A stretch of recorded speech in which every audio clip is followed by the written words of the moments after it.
Welcome to another exciting episode of Deterrence Down Under, a podcast dedicated to Australia and the challenges of deterrence in the Indo-Pacific region. Deterrence Down Under is part of the National Institute for Deterrence Studies podcasting network, where we strive to promote peace, foster strategic stability, and help you to think deterrence. Just a friendly reminder that the opinions expressed by our hosts and guests are their own and don't necessarily reflect any institution with which they may be affiliated. G'day from Canberra. We hope you enjoyed. Hello and welcome to Deterrence Down Under. I'm Natalie. I thought it might be sage advice to explore regional perspectives on the role of irregular warfare as a key component of a broader deterrence strategy. Hence, I invited our special guest today, Siddhant Hira, who is best placed to help me do this from an Indian perspective. Siddhant Hira joins us from the Irregular Warfare Initiative. He is working to establish his niche at the crossroads of India's special forces, intelligence and foreign policy. He focuses on India-China relations as well as Chinese maritime aggression in the Indian-Pacific region. And Siddhant has co-edited the book, The Indian Ocean and its Littorals, with his chapter comparing the actions and lack of actions of the Indian and Chinese navies respectively against the Houthis.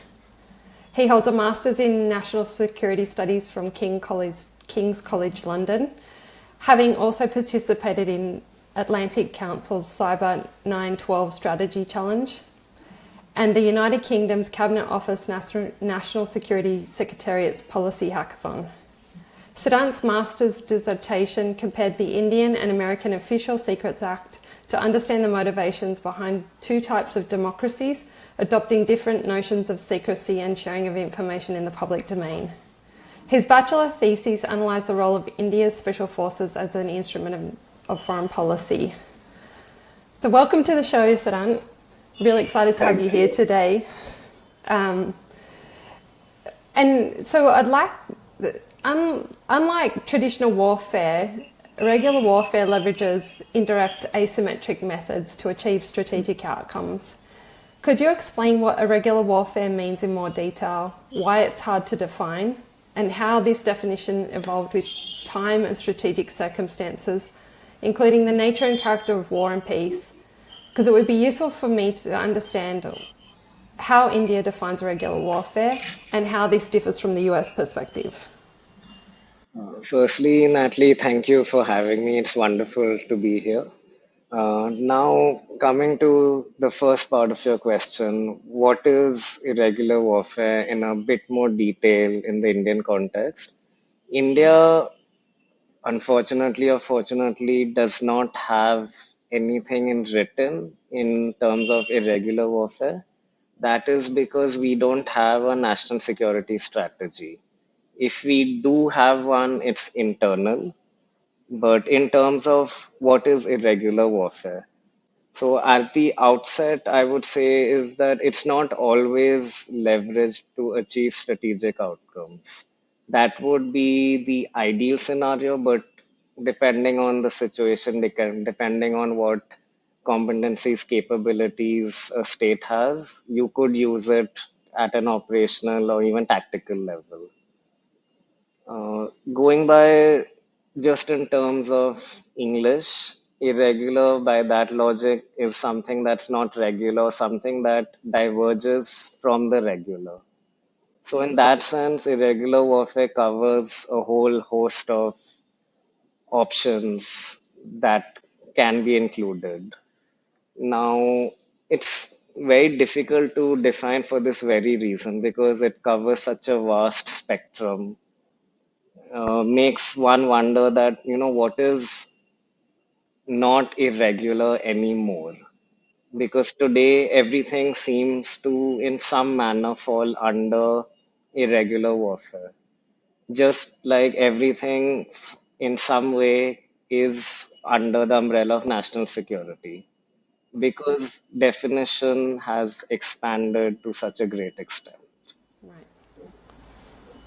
So, yeah. Yes, so my understanding is that the American definition dropped the words violent struggle from its definition, and Australia's also been grappling with this issue of must it have a violent component or not, because obviously to be under the military in Australia's perspective, Yeah. they're the ones that have authority to conduct violence. So they've really struggled with that. And my understanding is that the US definition, they updated their definition in response from the pivot from the global war on terrorism to the great power competition. And the joint definition was also revised to focus on the why. So that is where states and non-state actors can campaign, and there's a big emphasis on that campaigning component, Yes. to assure or coerce states, and that was the biggest part of the why, or other groups through indirect, non-attributable or asymmetric, either as a primary approach or in concert with conventional warfare. Right, so it's really interesting to hear India's perspective and why that may be really important to have a national security strategy. And also in Australia, we don't really call out irregular warfare in our national defence strategy either, so therefore then it's not, it may or may not be funded sufficiently either. If I may add about the violence aspect in both the Australian and the American strategies, dropping it, in addition to the global war on terror, and for that reason, I would also add that now irregular warfare encompasses psychological operation, encompasses economic warfare, which is not kinetic, which is not violent. They could have an aspect of violence in terms of impact or fallout, but as a strategy, it does not involve violence. Yeah, and I was really interested to hear that, like when I was listening to one of the podcasts on, or one of the YouTube shows from, I think it was the Army University, it was the Special Operation, it was JSOU, the Right. Joint Special Operations University, and they explained how when it's in the peaceful state, it actually sits under the diplomatic side of things versus uh, the strategic command component side of it. Whereas in Australia, I'm not quite sure how that actually works, but um, yeah, yeah, I don't know how that works in peacetime and whether or not it just sits under the Joint Operations Command or whatever. So that would make the most sense. And I know, I'm sure it's also interesting to maybe discuss that Australia also doesn't have a, irregular warfare component, nor does India. I would actually say that that works well. It's got its advantages because then your opponent does not know what to expect, does not know what's coming. There are ways to unofficially, signal that you have irregular warfare capabilities, which many times it works better if it's a bit more quiet and subtle. So, yeah. Okay, so that sort of brings us to how irregular warfare can contribute to deterrence, where we've got the financial, the political, and the military costs of conventional and nuclear war among powers are high. Hence, the goal is to deter conflict or win if deterrence fails. And as I said before, unlike the US, the Australia does not mention the need for irregular warfare in its national defence strategy. It identifies the ends and ways, but not necessarily the means. Could you talk us through the irregular warfare component to deterrence? What are the challenges facing allies and partners in its application to deterrence, and what are the potential benefits or detriments in identifying the need for modern warfare and strategy? But I guess we've sort of touched on that a little bit already. So I would say that it actually, personally, I feel that it's okay not to have a public strategy in this sense. What I briefly mentioned, you keep your enemies guessing, you have that, you maintain that strategic ambiguity. Same case, I would say, is for India. That's why we don't have a national defense strategy. Maybe it's internal, it's definitely not public. So I would say, bottom line, as long as strategic objectives are met, it's okay whether it's public or it's internal. Now, coming to the components to irregular warfare in terms of deterrence. For me, the question is how far can you push the envelope, or do you want to push that envelope? I feel this is a key concept. Uh, Look at China, Russia, North Korea. They're pushing the envelope. India now has started with China previously, currently with Pakistan as part of Operation Sindoor. I feel the allies are maybe not pushing the envelope as much. Pakistan's tried to, push the envelope by sending hundreds of drones into India, also doing a bit of ambiguous nuclear signaling, which is another aspect which I am now starting to think about because you have irregular warfare, you have conventional warfare. Where does nuclear sit in this? So that conversation is now starting to take place, the nuclear aspect. And India has responded to Pakistan's unconventional warfare both conventionally and unconventionally. We have used our air defense, which is a conventional platform, in an unconventional manner, in an irregular warfare manner, because have used our air defense to actively look into Pakistan and simultaneously track targets and therefore then deploy our countermeasures. So we've taken a conventional system, used it in an irregular manner. And this has happened, I think, for the first time in the history of modern warfare at the very least. Um, so when I was examining some recent examples of irregular warfare applications in Indo-Pacific, I came across Chris Mayer, the Assistant Secretary of Defence for Special Operations and Low Intensity Conflict, and he explained how their partnerships with the Philippines and others in the region are important to the United States in putting Chinese actions on the record. He said, at the end of the day, a lot of this type of activity is dissuaded with the ability to put it into the open. He said, if it's allowed to exist in the shadows, it's going to continue and the coercive effects will be felt. A second example includes Navy Rear Admiral Jeremy Williams, Commander, Special Operations Command Pacific, and he stated that personal relationships are strengthened by persistent presence, which contributes to deterrence. His command is located in the Indo-Pacific region, which comprises 50% of the globe. Special Operations Forces are in 17 of the 36 nations there. What are your views on how IW can be applied either in the Indian context or within the framework of an India-China strategic competition in IW? And so this is getting to your point of like at which point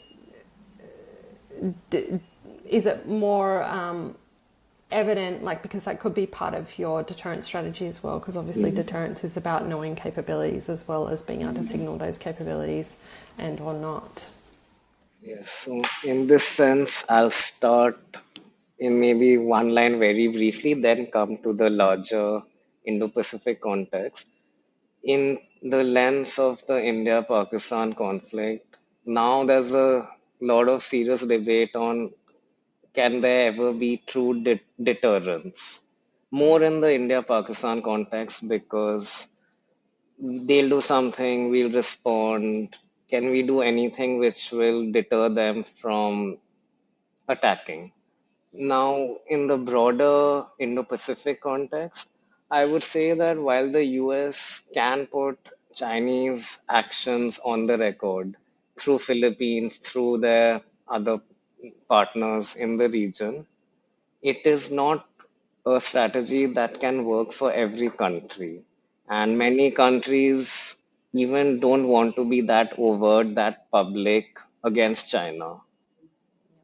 Yeah, A because lot I of, guess we're dealing with those complexities of the relationship, because this is a completely new environment from the Cold War. yeah. It's no longer just the US and the USSR. This is China and the US and then you've got Russia, Yes. but then in the background you've got all these really complex relationships that exist, whether that be India's relationship with Russia or China's relationship with Pakistan, and then you've got these entanglements behind there. So it's a really complex environment, and like we're not hearing, like, we know it's complex and everyone says it's complex, but I don't know how. Yeah, it's In in the sense that if we take Vietnam, they they have a very close relationship with China, close relationship with India as well, but is similar for Indonesia. Indonesia is maybe trying to bolster its defenses against China, but at the same time, huge trade ties with China. So these are some of the complexities. But then coming back to the Indo-Pacific more broadly, uh, depending on whichever phrase you use, whether it's partners, allies, friends of the US, a military show of support has always been one of the best forms of deterrence. But then in the South Asian region, I'm not sure that's possible. The reason why I mention is that not every country is the US in so many ways. And therefore, sure, you've partnered up with the US. Militarily, you might do a great job. But then China can respond to that particular US partner in a non-military way, which might have a more of an adverse impact.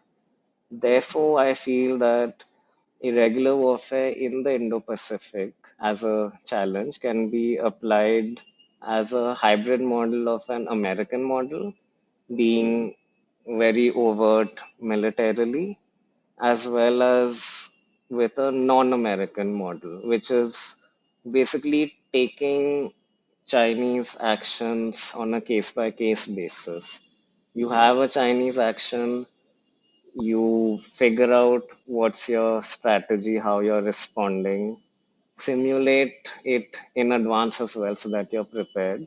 Then figure out that can I use it on my own as my state, or do I do a hybrid version with the American model and have a combination of very overt military deterrence combined with more subtle non-military deterrence, or even more subtle military deterrence. So this is what I feel would potentially be a good way to kind of figure out how to deal with China in the Indo-Pacific. And many of these strategies don't have to be pure violent military action, pure kinetic. It can also be through information operations, through social media, through economic strategies. So, there's also opportunity for some of these complex relationships to also be stabilizing as well in some ways. I think there's that opportunity to, because every country has to think of its own relationships as well. definitely, yeah. Yeah, so there's a lot to explore. So does that mean that you're on to your next policy brief writing about this? Actually, I have started discussing with a friend and co-author about situating the nuclear aspect in conventional and irregular warfare, or even how to use. So, for example, India's launched a nuclear capable missile, but with a conventional warhead, which, and we've also actually expanded the options between conventional and nuclear warfare. This is all through the lens of deterrence because India in the nuclear domain has a no first use policy. It's purely as a second strike option and, of course, a last resort. Therefore, for India, it's only defensive, it's only deterrence.